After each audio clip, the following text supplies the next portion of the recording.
Shalom, après avoir terminé cette vidéo, je vais vous donner comment terminer avec cette malédiction familiale. Simple et très efficace.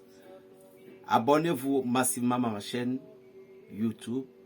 Cliquez sur la cloche et aussi donnez des j'aime. Partagez les vidéos pour sauver quelqu'un. Vous voyez, dans certaines familles, nous avons des oncles, nous avons des grands frères, nous avons des tontons, et parfois, je ne dis pas que c'est eux tous. Non, non. Mais la majorité de certains grands frères, de certaines personnes devenues brusquement riches, même sans ça, sans ce dont je vais parler, c'est des gens d'abord que le destin a béni. Comment le diable vole-t-il nos étoiles? Le diable, c'est ce que vous avez qu'il va utiliser pour vous stratégiser. C'est-à-dire, il va utiliser des stratégies parce que le Christ nous a dit, soyez vigilants, soyez prudents comme les serpents. Si le Christ a comparé notre vie de vivre au serpent, vous devez voir que donc, le serpent en question était un animal, un reptile qui est tellement intelligent. Vous comprenez? Tellement intelligent dans tous les sens. Donc Dieu veut qu'on soit intelligent et sur le garde à chaque moment. Regardons ce qui s'est passé avec le Christ après ses baptêmes. Rempli du Saint-Esprit, est poussé dans le désert. Le diable sait que le Christ peut ressusciter. Il sait bien que c'est Dieu qui s'est incarné. Vous voyez? Le diable sait que c'est Dieu qui s'est incarné dans le Christ. Le diable sait que c'est le Christ qui est le Fils de Dieu, qui va renouveler et qui est venu renouveler le monde avec son sang. Mais quelle est cette manière où, en provoquant le Christ, lui demandant de transformer la pierre pour que cela devienne du pain. Transformer la pierre ou de se prosterner, de s'incliner tout simplement pour qu'il va lui donner la gloire. Donc le diable connaissait déjà vos richesses. Le diable sait tout ce que vous avez. Parce que le diable était au sein de Dieu. Lisez bien les Ézéchiel, à partir de Ézéchiel chapitre 27 jusqu'au chapitre 28-29. Vous allez comprendre qui est vraiment le diable. Il a été doté d'un grand pouvoir extrêmement puissant. Donc aucun autre homme sur cette terre ne peut pas lutter contre le diable si ce n'était pas l'esprit du Christ qui habite en lui. C'est ce que beaucoup de personnes ne comprennent pas. Pour battre le diable, et si les chrétiens, les hommes pouvaient avec bon, moi je vois que ça c'est pour chercher de l'argent, hein, avec les musulmans et les chrétiens, discuter sur la divinité de Christ, sur Christ est Dieu, tout ça, moi je vois que c'est pour chercher de l'argent. Sinon, nous devons arrêter toutes ces choses-là et parler de l'amour, de la vie spirituelle qui nous a envoyé dans le monde. Là, nous allons nous comprendre et puis nous allons battre l'ennemi. Mais ce n'est pas le problème qui se pose aujourd'hui. Chacun cherche son gain, chacun cherche sa vie, chacun veut juste se montrer. Et moi aussi, je suis là, je cherche à me montrer. Et l'autre aussi, il va chercher à se montrer. Moi, je suis là, je vais défendre mon église. L'autre aussi va défendre son église. C'est ce qui se passe aujourd'hui. Nous devons comprendre que nous sommes un enfant, des enfants du même père, du même mère. Le diable lui a dit, la stratégie que le diable a utilisée, transformer. Mais le Christ est intelligent. Nous devons être intelligents et éveillés comme le Christ. Tout le pouvoir que nous avons aujourd'hui, c'est le Christ. Aujourd'hui, nous avons tellement de critiques à ce que les gens ne peuvent pas savoir si c'est Jésus qui opère ici ou bien c'est le démon qui opère ici. On ne peut pas voir un pasteur qui va ouvrir les yeux d'aveugle. On va dire que c'est le diable. On ne peut pas voir un pasteur qui va utiliser le nom de Jésus-Christ que l'autre va guérir. On ne peut pas voir un prêtre qui sera un bon exorciste et que les paroles se remplissent. L'autre prêtre va être jaloux pour dire que si on dit que c'est Père Pamphile qui vient ici maintenant, ou bien c'est Père Gédéon qui vient ici maintenant, ou bien c'est Père Tissi qui vient ici maintenant, que vous allez remplir là-bas. Mais quand on vous dit de venir à la messe, vous ne venez pas. Chacun veut toujours de la liberté. Et si l'autre prêtre peut comprendre que ce que le Père Gédéon fait, que c'est du Christ, il ne va pas se jalouser. Si l'autre pasteur pouvait comprendre que ce que l'autre pasteur fait, c'est de Dieu, il ne peut pas se jalouser. Donc c'est ce qui fait aujourd'hui que la vie spirituelle est morte. L'église est morte. La foi est morte. Et le Christ, le malade est couché par terre. Les malades sont dans les hôpitaux. Les gens sont dans les lieux d'ombre, comme soi-disant chez les marabouts. Et il y a des faux marabouts, ainsi qu'il y a les vrais, il y a les faux charlatans, ainsi qu'il y a les vrais, il y a les faux chrétiens, ainsi qu'il y a les vrais, donc il y a toujours les faux. Donc je vais dire tout simplement, ceux qui sont chez les fausses marabouts, fausses féticheurs, des gens qui ont été maraboutisés ou bien ensorcelés, ces gens, normalement, nous, en tant qu'hommes de Dieu, ces gens ont besoin de nous. Ces gens ont besoin de nous. Mais nous laissons les malades meurer à l'hôpital. Nous laissons les gens meurer.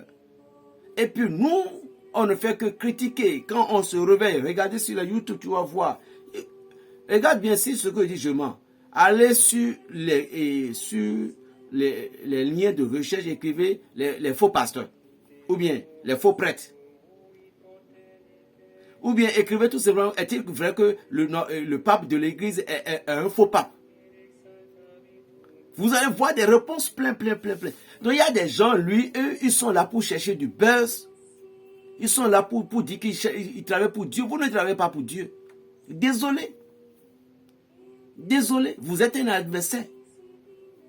Vous êtes un adversaire méchant pour ces personnes qui voulaient ouvrir leurs esprits et pour sauver les âmes. Oh, c'est pas possible.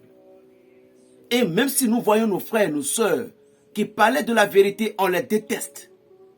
Et c'est nous qui prenons le portable, on compose. Allô, mon père, est-ce que vous avez vu?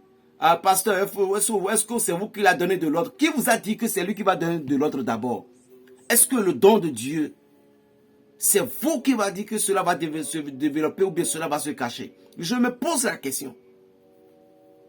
Ce n'est pas à vous de juger quelqu'un. Celui qui est avec nous ne peut pas y être contre nous tout de suite. C'est ce que le Christ a dit. D'abord, vous ne comprenez rien de Jésus de Nazareth. Ceux qui se font pasteurs, hommes de Dieu, prêtres, je ne sais quoi, ou bien ceux qui connaissent, je ne sais même pas. Est-ce que vous connaissez Jésus-Christ? Parce que on dit que les gens commençaient par chasser les démons dans le nom de Jésus. Ils utilisaient le nom de Jésus. Et dans la Bible, ça a été dit que Jésus a fait que 3 ans. Mais comment se fait-il que ces gens-ci ont connu Jésus avant? Vous devez vous analyser toutes ces choses-là. Vous devez comprendre.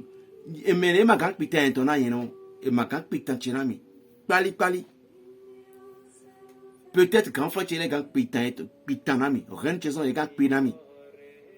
c'est-à-dire une autre personne ne viendra pas me conter l'histoire de ma famille. Mon grand frère oui, mais l'étranger ne peut pas venir me conter mon histoire. Et c'est ce qui se passe aujourd'hui dans les réseaux sociaux. C'est notre religion qui parle de ton histoire. Toi-même, tu es là. Moi, je ne comprends pas. Et essayez d'enterrer toutes ces choses-là. Parlons de la vérité parce que le monde va au croulement. Le monde est en train de se crouler. Je ne sais pas si ça serait de mon vivant parce que chaque jour, je me pose la question. Je dis, Seigneur, dans un jour, moi, mais je vais mourir. Dans un jour, moi, mais je vais partir. Ah, Seigneur. Je vois parce que j'imagine. Je me rappelle des présidents de notre pays, Feu Manga, Mathieu Kérékou, et des hommes, les Kadhafi, les Saddam Hussein, les Bill Clinton, des gens qui ont déjà fait leur vie aujourd'hui, ils sont comment? Ils sont comment? Des gens aujourd'hui, je les vois. Vous êtes encadrés par des gardes du corps. Tout. Et puis c'est vous. Le dernier jour, vous serez tout seul. Même, et on peut payer même une grande maison pour vous enterrer. On peut enterrer de l'or tout autour de vous. Cet or-là ne vous emmènerait pas là-bas. C'est la justice claire qui va parler là-bas. Donc, qu'est-ce que j'ai à dire? Puis j'ai raconté toutes ces choses-là. Je vais poser la question à certaines personnes dans certaines familles où vous laissez vos pouvoirs volés par l'ennemi, la richesse volée par le diable, et puis on dit que ce sont eux qui vous ont rendu riches. Qui vous a dit que ce sont eux qui vous ont rendu riches? Non, parce que vous avez déjà la richesse. Tout simplement, vous avez préféré choisir le chemin le plus court. C'est tout. Vous avez choisi le chemin le plus court. Vous ne voulez pas être... Vous avez sauté les bancs. Voilà. Vous avez sauté les bancs. Mais c'est là-bas que cela va vous attraper. Vous n'avez pas bien appris le leçon. Vous avez donné de l'argent au professeur. On vous a fait sauter les bancs. Mais au jour des vraies questions, ils vont te dire, comment tu as pu avoir de tel argent? C'est ça. Et la réponse serait comment le jour-là? Et écoutez-moi bien. Écoutez-moi bien, chers abonnés. Soyez prêts à répondre à toutes conséquences de la manière dont vous avez gagné votre vie. Et à chaque jour, pensez qu'il y a quelque chose qu'on appelle la mort. Tu peux dire, oui, je détenais le pouvoir dans ma main. Et on te dit, est-ce que vous vous rappelez de la mort? Dis, bon, je m'en fous, au moins aujourd'hui c'est moi. Tu n'es pas toi. Parce qu'à des moments donnés, je vous jure qu'il y a l'argent. L'argent, il peut y avoir l'argent des milliers, des centimes de milliards devant toi, mais aucun de ces sous ne peut pas te sauver. Tu peux être en train de souffrir tout simplement de petits cancers, de petites maladies de foie, de la prostate, mais aucun de ces argent ne peut pas te sauver. Tu sais pourquoi? Parce que c'est juste si cette maladie était spirituelle à envoyer. Remercie Dieu que tu as tes deux yeux, la bouche et tu vois. La santé n'a pas de prix. Alors quand on vous dit de faire quelque chose, ce n'est pas affaire de raconter, c'est pas affaire de réfléchir, sa vie, dans la vie là, on le paye d'abord avant de rester. Voyage, va dans un pays.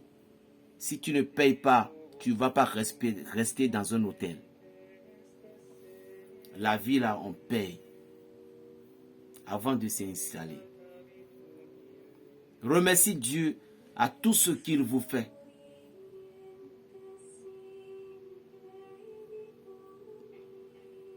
Donc il y a des gens, des grandes sœurs, ils prennent la chance de tous les autres. Vous savez pourquoi ça a été ainsi? Parce que l'argent qu'il a eu, le pacte qui a été fait, il y a des gens qui couchent avec leurs propres filles, leurs belles-filles, leur propre mère qui les a mises au monde pour devenir riches. Or, dans son destin, sans cela, il peut devenir riche. Il suffit qu'il se force un peu. Mais nous cherchons tellement le gain facile. Et demain, nous cherchons les choses comme les porte-monnaies magiques. Produisez de l'argent. L'argent, combien tu vas bouffer même? Combien tu vas bouffer? Je te pose la question. Combien tu vas bouffer? Si vous n'en avez pas là, c'est ça que vous dites. Ou bien si vous n'avez pas souffert, quelqu'un qui n'a pas souffert pour gagner de l'argent, va aller le voir. Il sera dans les maquis, dans les bars, avec les go, avec les nanas. Mais quand tu as souffert, ce n'est pas ça. On m'appelle Berger Raphaël. Je suis le Béninois, 100%. Du côté un peu minant et tout droit complètement du fond, du Dahomey. le petit-fils de Aïdorodo à Goliagbo. Je bénis le Seigneur de m'avoir donné la naissance dans ce terre, sur cette terre bénie. N'ayez pas peur. Aujourd'hui, je peux manger tout ce que je veux, à moins que la chose qui m'a rendu malade. À part ça, je veux savoir que ça, c'est pas bon pour moi. Sinon, je mange tout ce que je veux. Je ne fais que mon adoration au Elohim, le seul maître de l'univers, créateur de toutes choses, visibles et invisibles, dont le règne n'aura jamais de fin. Je peux commettre des erreurs. Je suis un être humain. Pardonnez-moi. Mais si j'ai dit, et si Dieu l'a ponté, Dieu est d'accord, je n'ai pas de pardon à vous réclamer. Parce que si lui l'a dit, vous n'avez pas de mots. Plus 229, le 95, 26, 41, 46. Berger Raphaël, le petit paysan, le béninois, toujours vivant. Aujourd'hui, demain, c'est Dieu seul qui décide. Shalom.